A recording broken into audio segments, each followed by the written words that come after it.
Hoy nos toca el capítulo número 9 del segundo libro de Reyes. El capítulo número 9 del segundo libro de Reyes. Padre, leemos tu preciosa palabra en el nombre del Señor Jesucristo. Tiene por título el capítulo: Jehú es ungido rey de Israel. Dice: Entonces el profeta Eliseo llamó a uno de los hijos de los profetas y le dijo: Ciñe tus lomos y toma esta redoma de aceite en tu mano y ve a Ramón de Galaad. Cuando llegues allá, verás allí a Jehú, hijo de Josafat, hijo de Nimsi. Y entrando, haz que se levante de entre sus hermanos y llévalo a la cámara. Toma luego la redoma de aceite y derrámala sobre su cabeza y di: Así dijo Jehová: yo te he ungido por rey sobre Israel. Y abriendo la puerta, echa a huir y no esperes. Fue pues el joven, el profeta, a Ramón de Galaad. Cuando él entró, he aquí los príncipes del ejército que estaban sentados. Y él dijo: Príncipe, una palabra tengo que decirte. Jehú dijo: ¿a cuál de todos nosotros? Y él dijo: a ti, príncipe. Y él se levantó y entró en casa. Y el otro derramó el aceite sobre su cabeza y le dijo: así dijo Jehová, Dios de Israel: yo te he ungido por rey sobre Israel, pueblo de Jehová. Herirás la casa de Acab, tu señor, para que yo vengue la sangre de mis siervos los profetas y la sangre de todos los siervos de Jehová de la mano de Jezabel. Y perecerá toda la casa de Acab, y destruiré de Acab todo varón, así al siervo como al libre en Israel. Y yo pondré la casa de Acab como la casa de Jeroboam, hijo de Nabat, y como la casa de Basa, hijo de Ahías. Y a Jezabel la comerán los perros en el campo de Jezreel, y no habrá quien la sepulte. Enseguida abrió la puerta y echó a huir. Después salió Jehú a los siervos de su señor y le dijeron: ¿hay paz? ¿Para qué vino a ti aquel loco? Y él les dijo: vosotros conocéis al hombre y sus palabras. Ellos dijeron: mentira, decláranoslo ahora. Y él dijo: así y así me habló diciendo: así ha dicho Jehová: yo te he ungido por rey sobre Israel. Entonces cada uno tomó apresuradamente su manto y lo puso debajo de Jehú en un trono alto. Y tocaron corneta y dijeron: Jehú es rey. Tremendo. Así conspiró Jehú, hijo de Josafat, hijo de Nimsi, contra Joram.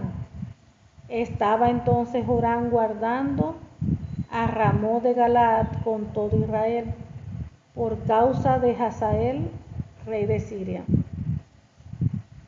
Pero se había vuelto el rey Joram a Jezreel para curarse de las heridas que los sirios le habían hecho, peleando contra Hazael, rey de Siria. Y Jehú dijo: si es vuestra voluntad, ninguno escape de la ciudad para ir a dar las nuevas en Jezreel. Entonces Jehú cabalgó y fue a Jezreel, porque Joram estaba allí enfermo. También estaba Ocosías, rey de Judá, que había descendido a visitar a Joram. Y el atalaya que estaba en la torre de Jezreel vio la tropa de Jehú que venía y dijo: veo una tropa. Y Joram dijo: ordena a un jinete que vaya a reconocerlos y les diga: hay paz.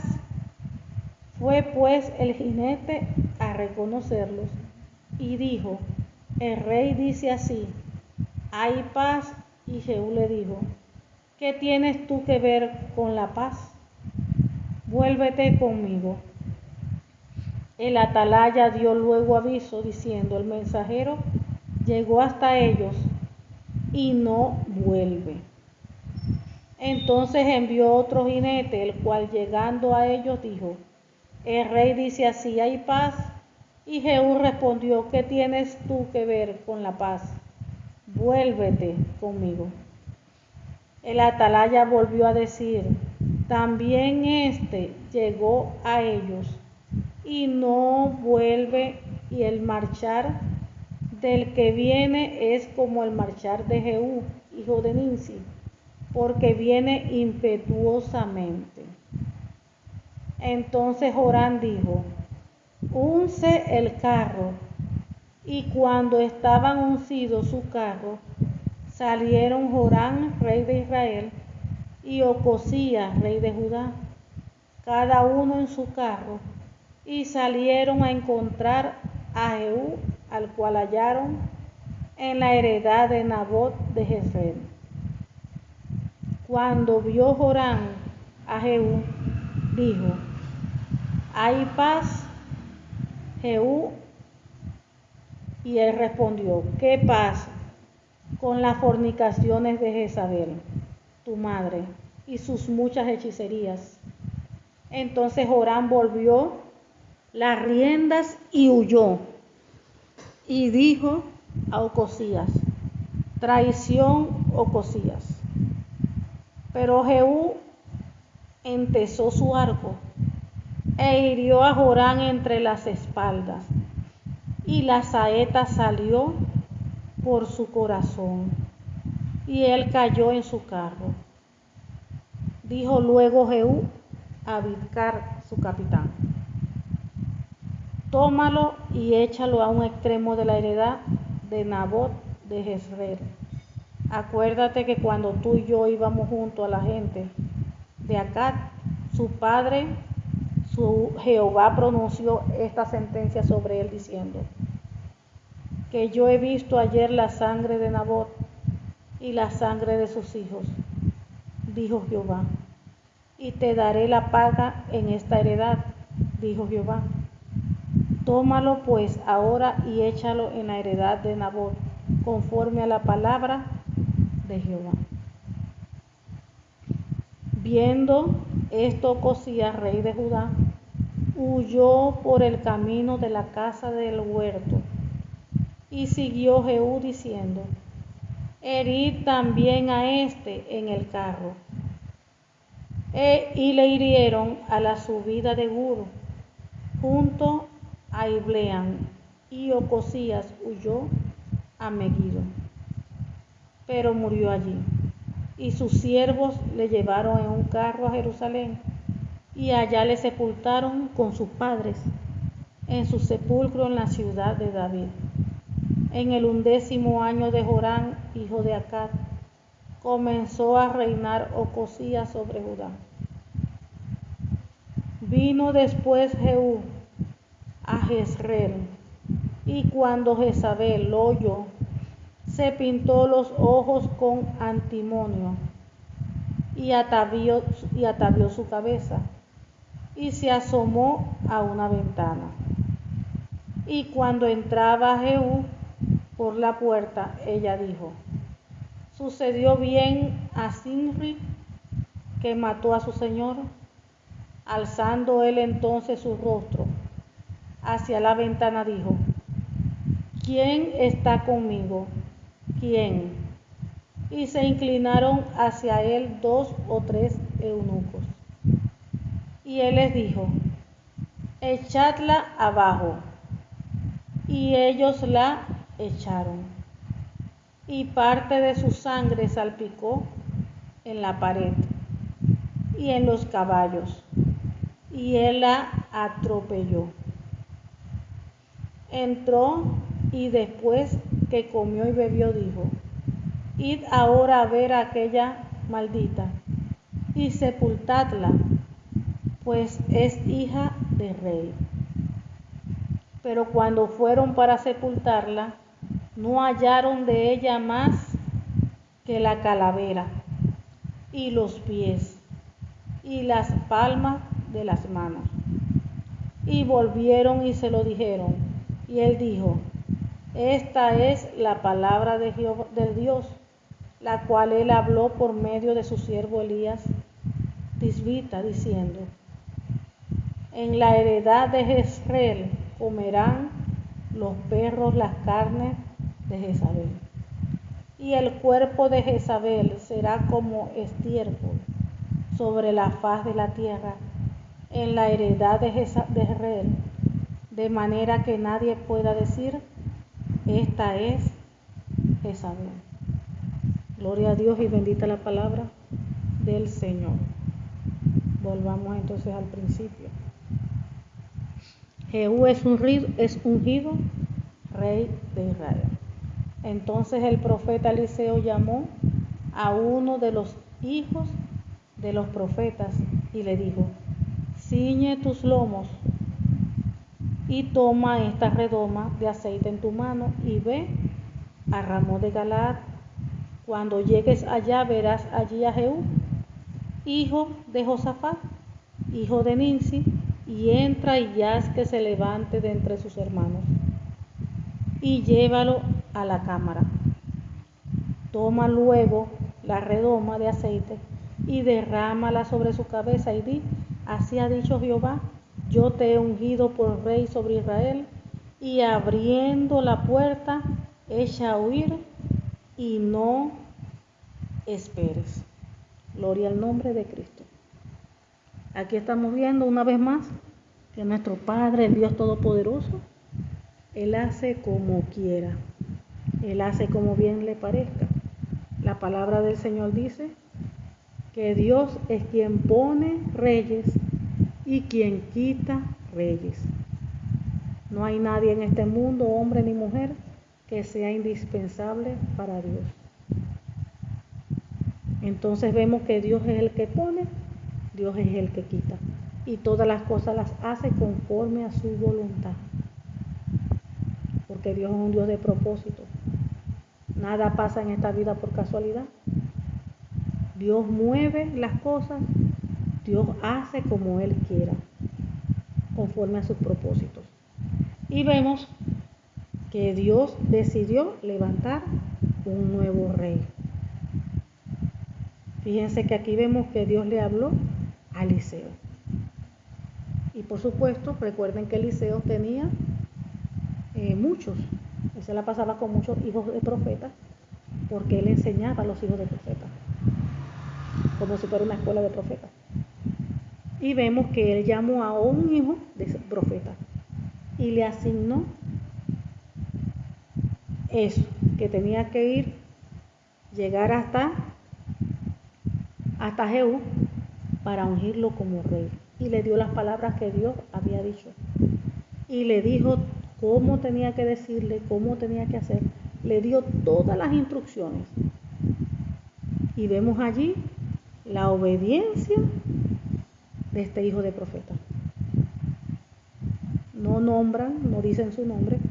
Dice: Eliseo llamó a uno de los hijos de los profetas y le dijo. Y vemos que obedeció y siguió al pie de la letra la instrucción que le dio su señor Eliseo.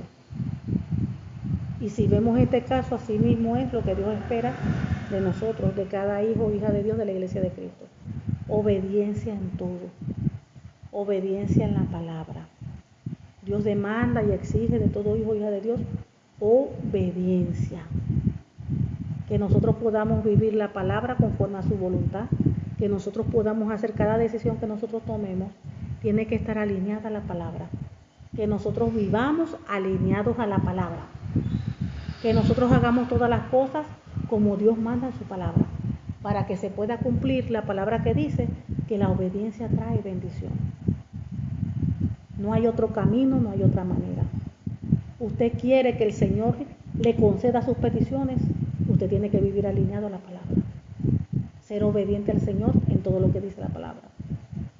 Si usted es obediente en todo, el Señor va a derramar sus bendiciones. Esas bendiciones, dice la Biblia, Deuteronomio 28, le va a perseguir y le va a alcanzar. Por la obediencia. Usted solamente enfóquese por ser obediente a la palabra, por vivir la palabra, por ser una mujer o un hombre íntegro, por ser un hombre o una mujer obediente, fiel al Señor. Usted busque es agradar a Dios, no al hombre.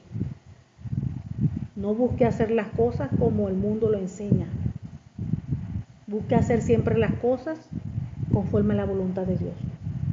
Y cada cosa que usted haga, usted diga, Señor, en esto lo hago porque te quiero agradar. Tome la decisión correcta por agradar al Señor. Y no por su bienestar propio. Y no por como usted piensa, como usted cree, como usted... No, es como dice la palabra del Señor. Entonces vemos que este hijo de profeta obedeció. Dice, le estaba dando la instrucción de que cuando llegue allá, le decía Eliseo, verás allí a Jehú, hijo de Josafá, hijo de Ninsi, y entrando, haz que se levante de entre sus hermanos y llévalo a la cámara. Toma luego la redoma de aceite y derrámala sobre su cabeza y di, así dijo Jehová, yo te he ungido por rey sobre Israel, y abriendo la puerta echa a huir y no esperes. Fíjense que una de las cosas más grandes que se tiene que enseñar es la obediencia, el sometimiento, porque eso es lo principal de todo. Recuerden lo que pasó con Saúl, por desobedecer Dios le quitó el reino. Entonces la desobediencia, ¿qué es lo que trae? Maldición. Cuando usted vive una vida en desobediencia, cuando usted no se quiere someter a la palabra, ahí va a entrar maldiciones. Maldiciones. ¿Qué son maldiciones? Espíritus que ejecutan la desobediencia. ¿Y las maldiciones qué son? Ahí en Deuteronomio 28 usted va a ver. Lea Deuteronomio 28 y ahí usted va a ver todas las maldiciones. La maldición cae sobre la persona y en todo lo que tiene. El trabajo de sus manos, el fruto de su vientre, los hijos, todo. Su trabajo, su casa, todo. Pero si usted es obediente, hace lo contrario, está obediente a la palabra, hace todo conforme a Dios le está mandando su palabra, las bendiciones le van a perseguir y se van a manifestar en todas las áreas de su vida las bendiciones. Entonces fue pues el joven profeta, vemos que era un joven, un muchacho. Fue pues el joven el profeta a Ramón de Galaad. Cuando él entró, he aquí los príncipes del ejército que estaban sentados. Y él dijo, príncipe, una palabra tengo que decirte. Jehú dijo, ¿a cuál de todos nosotros? Y él dijo, a ti, príncipe. Y él se levantó y entró en casa. Y el otro derramó el aceite sobre su cabeza. O sea que fueron dos. Uno le derramó el aceite a su cabeza y el muchacho le dijo, así dijo Jehová, Dios de Israel, yo te he ungido por rey sobre Israel, pueblo de Jehová. Herirás la casa de Acab, tu señor, para que yo vengue la sangre de mis siervos los profetas y la sangre de todos los siervos de Jehová y de la mano de Jezabel. Y perecerá toda la casa de Acab, y destruiré de acá todo varón, así al siervo como al libre en Israel. Y yo pondré la casa de Acab como la casa de Jeroboam, hijo de Nabat, y como la casa de Basa, hijo de Ahías. y a Jezabel la comerán los perros en el campo de Jezreel, y no habrá quien la sepulte. Enseguida abrió la puerta y echó a correr. Gloria a Dios. Vemos que el muchacho hizo tal cual con la instrucción que le dio su señor Eliseo. Y por lo que leemos ahí fueron dos. Uno que le echó el aceite encima a Jehú y el otro le dio la palabra de Dios. Hicieron tal cual como Eliseo su señor les mandó hacer. Y otra cosa aquí vemos, que a Dios no se le escapa nada. ¿Qué es lo que nos enseña la palabra del Señor? Que no nos venguemos, dice que mía es la venganza, dice el Señor. Dios es quien venga los agravios que nos hacen a nosotros. La Biblia nos enseña que nosotros más bien que bendigamos a nuestros enemigos, que hablemos bien de ellos, que no le maldigamos, que más bien hablemos bien de ellos, y que la venganza se la dejemos siempre en las manos de Dios. Y aquí vemos como mismo Dios dice que Él vengaría la sangre de su profeta. O sea que Dios siempre nos defiende, Dios siempre defiende a sus hijos. Dios, dice la Biblia, que Dios es un Dios de justicia.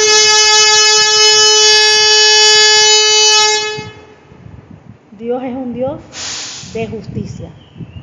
Entonces, cuando algo pasa en injusticia, pero usted ora, usted intercede y usted confía en el Señor y usted presenta delante de Dios todas las cosas, usted confíe, tenga la seguridad de que Dios le va a defender y que Dios va a hacer todas las cosas conforme a su voluntad.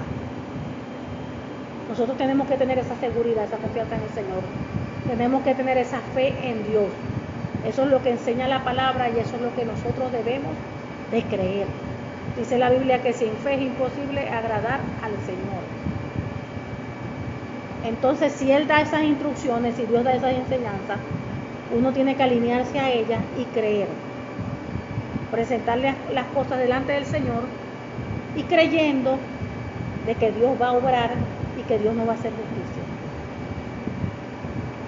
Fíjense cómo Dios mismo dice, Él mismo hablando, yo pondré la casa de acá como la casa de Jeroboam, hijo de Nabot, y como la casa de Baasa, hijo de Ahías, y a Jezabel la comerán los perros en el campo de Jezreel, y no habrá quien la sepulte. Enseguida abrió la puerta y se echó a huir. Entonces estamos viendo que Dios es un Dios que defiende a sus hijos. Dios es un Dios que hace justicia. De repente, el hijo o la hija de Dios piensa que Dios nos tiene que defender de otra manera. A veces pasa una situación y nosotros queremos una justicia a nuestra manera. Ya, mira la maldad que hizo, mira lo que hizo, que ojalá le pase esto, que ojalá que Dios... Tenemos que entender que las cosas se hacen a la manera de Dios, que los pensamientos de Dios son más altos que nuestros pensamientos y que Dios se mueve y hace las cosas conforme a su voluntad. Tenemos que entender eso, que los tiempos son en los tiempos de Dios, que Él hace como Él quiere, que Él se mueve como Él quiere y en el tiempo de Él. Y todo es un proceso. Muchas veces nosotros queremos las cosas ya, de una vez ya, a la misma semana y mañana y pasado. Pues Dios se mueve como Él quiera. Y nosotros tenemos que aprender a tener paciencia, saber esperar el tiempo de Dios con una buena actitud. La Biblia dice que nosotros debemos de dar gracias a Dios por todo. Gracias a Dios por todo. Entonces vemos que Dios aquí declaró palabra, escogió a Jehú como para que fuese el nuevo rey y le asignó lo que tenía que hacer. Le dio palabra y le dijo, a través de ese profeta, de Eliseo. Eliseo mandó a uno de sus siervos como tenía que decirle y las cosas que tenía que hacer. Lo cierto es que vemos que Jehú recibió las instrucciones. Vemos luego que hizo Jehú. Después salió Jehú a los siervos de su señor y le dijeron, ¿hay paz? ¿Para qué vino a ti aquel loco? Y les dijo, vosotros conocéis al hombre y sus palabras. Ellos dijeron, mentira, decláranoslo ahora.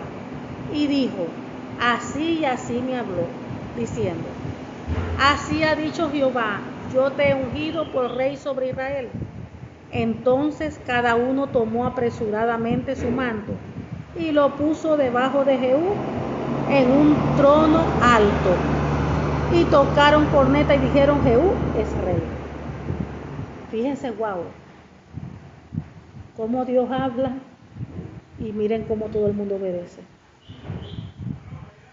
Él les está declarando las palabras que ellos sabían que esos muchachos eran siervos de Eliseo. Fíjense cómo Jehú le declaró todo y ellos creyeron todo, y mira, wow, cómo de una vez actuaron. Dice: así conspiró Jehú, hijo de Josafat, hijo de Dinsi, contra Joram. Estaba entonces Joram guardando a Ramot de Galaad con todo Israel por causa de Hazael, rey de Siria. Pero se había vuelto el rey Joram a Israel para curarse de las heridas que los sirios le habían hecho, peleando contra Hazael, rey de Siria. Y Jehú dijo: si es vuestra voluntad, ninguno escape de la ciudad, para ir a dar las nuevas en Jezreel. Entonces Jehú cabalgó y fue a Jezreel, porque Joram estaba allí enfermo. También estaba Ocosías, rey de Judá, que había descendido a visitar a Joram. Y el atalaya que estaba en la torre de Jezreel vio la tropa de Jehú que venía y dijo: veo una tropa. Y Joram dijo: ordena a un jinete que vaya a reconocerlos. Y les dijo: hay paz.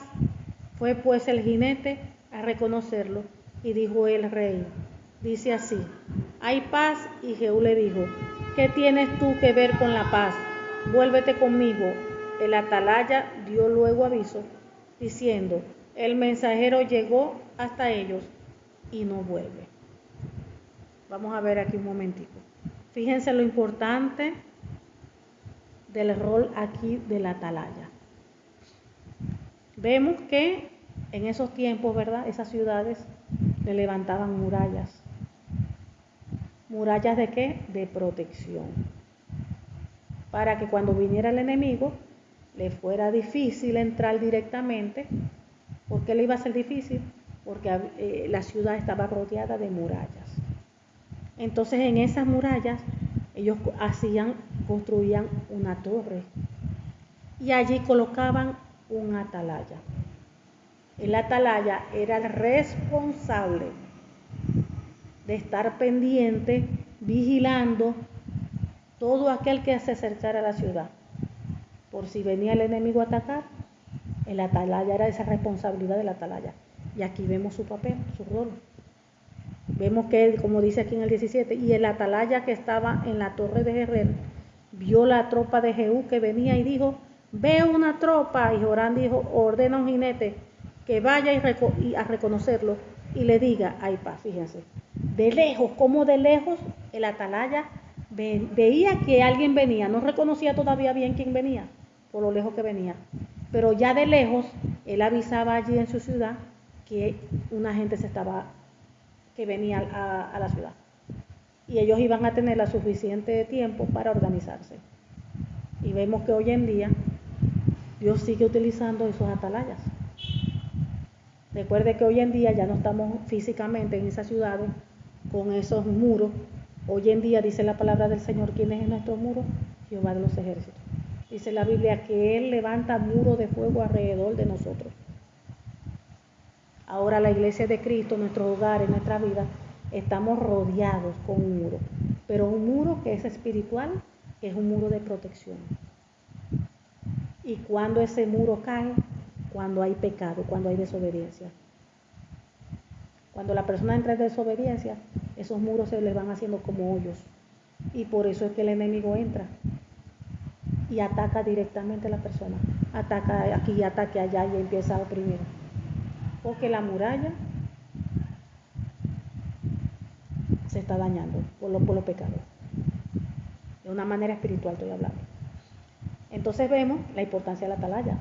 A nivel de congregación, en muchas congregaciones hay lo que se llama intercesores,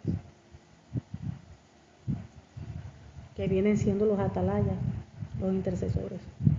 Son los responsables de estar orando, intercediendo por la congregación. Son personas con esos dones también de revelación que Dios les está mostrando lo que está pasando, lo que es en la parte espiritual, lo que los planes del maligno, si el enemigo se está metiendo, si hay brujos por aquí, si se está metiendo por allá, o sea, todo lo que está pasando de una manera estratégica, espiritual, en el mundo espiritual, el Señor se los muestra a los intercesores, a sus profetas también, a sus profetas. Entonces vemos que es importante esa parte.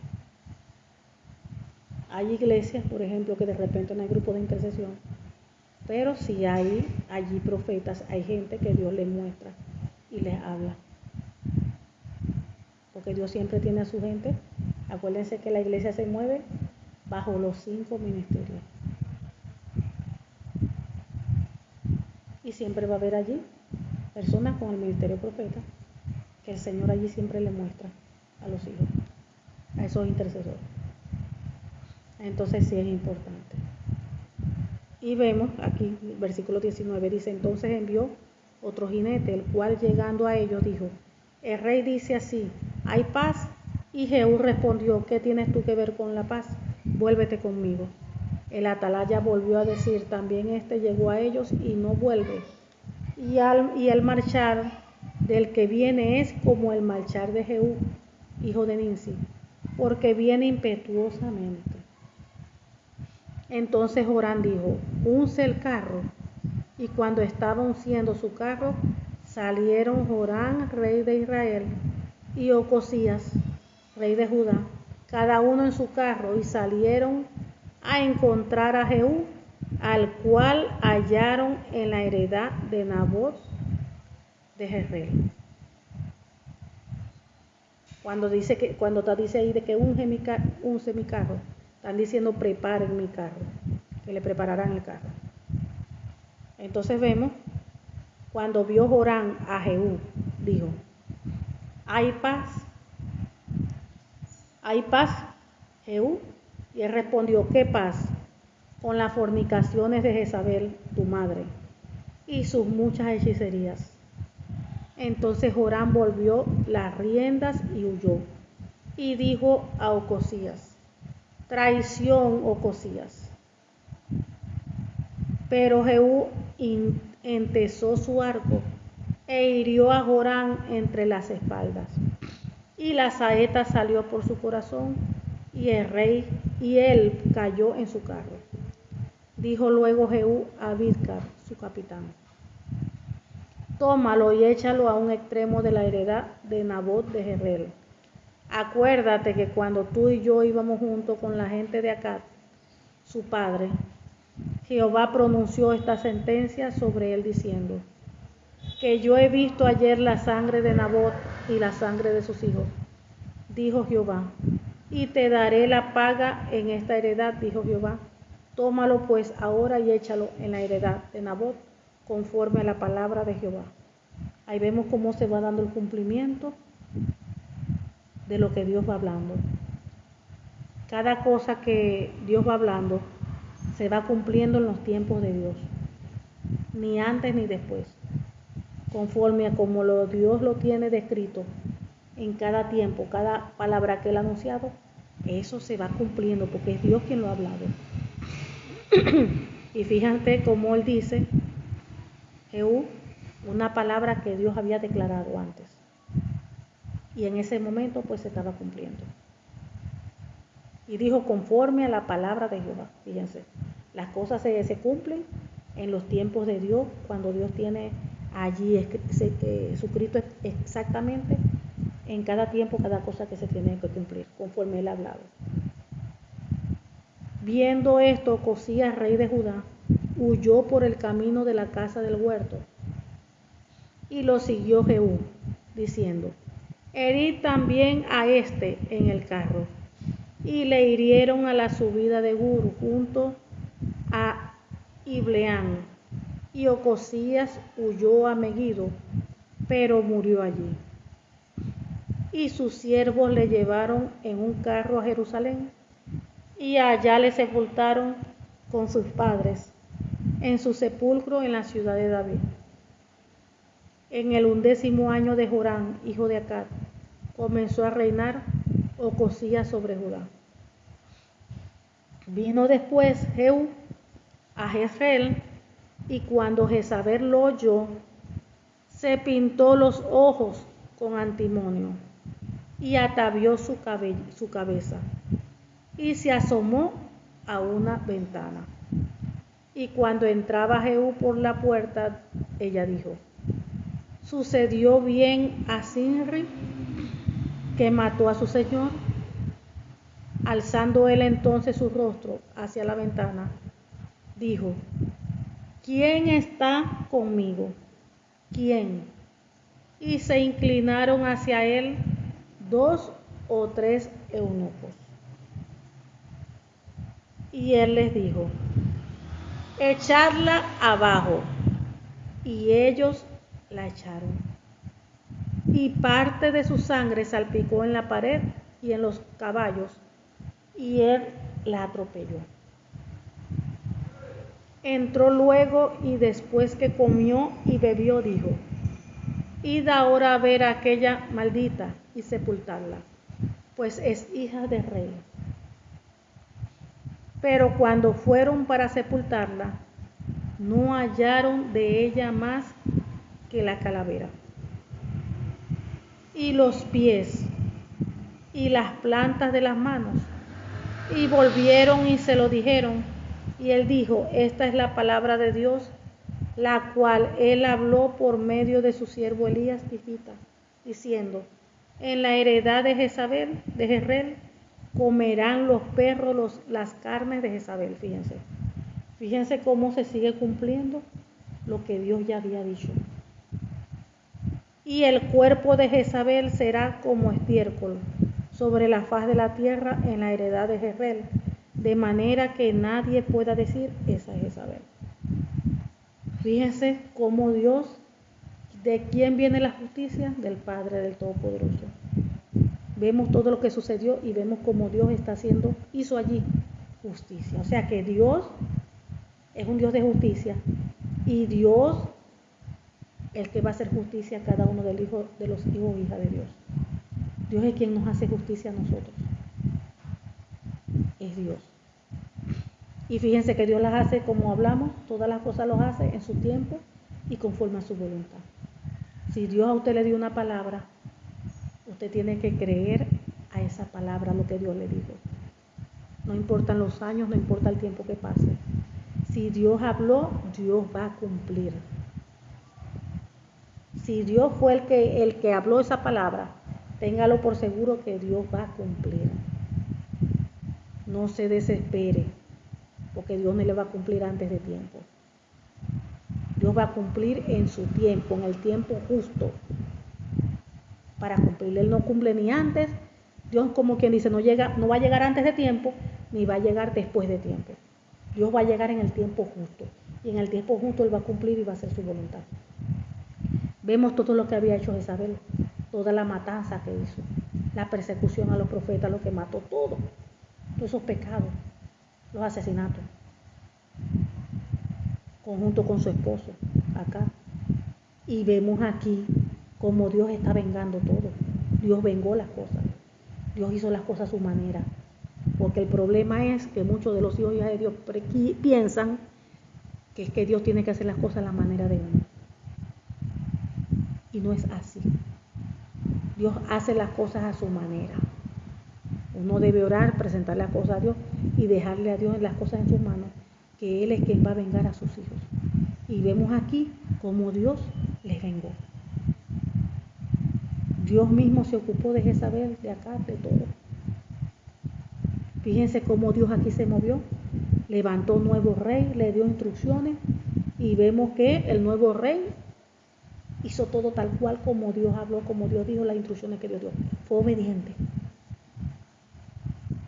Y fíjense cómo la palabra del Señor se cumplió.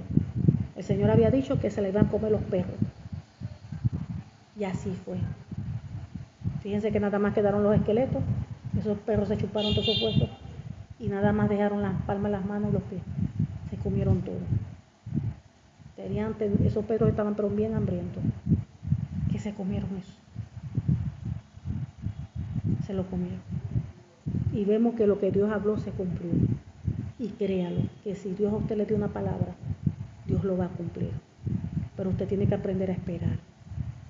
Usted tiene que aprender a soltar toda desesperación, toda ansiedad. Y usted tiene que aprender a esperar los tiempos de Dios. Dios no va a llegar antes, ni va a llegar después, tarde, no. Dios va a llegar en el momento justo. Y siempre las cosas se van a hacer conforme a la voluntad de Él.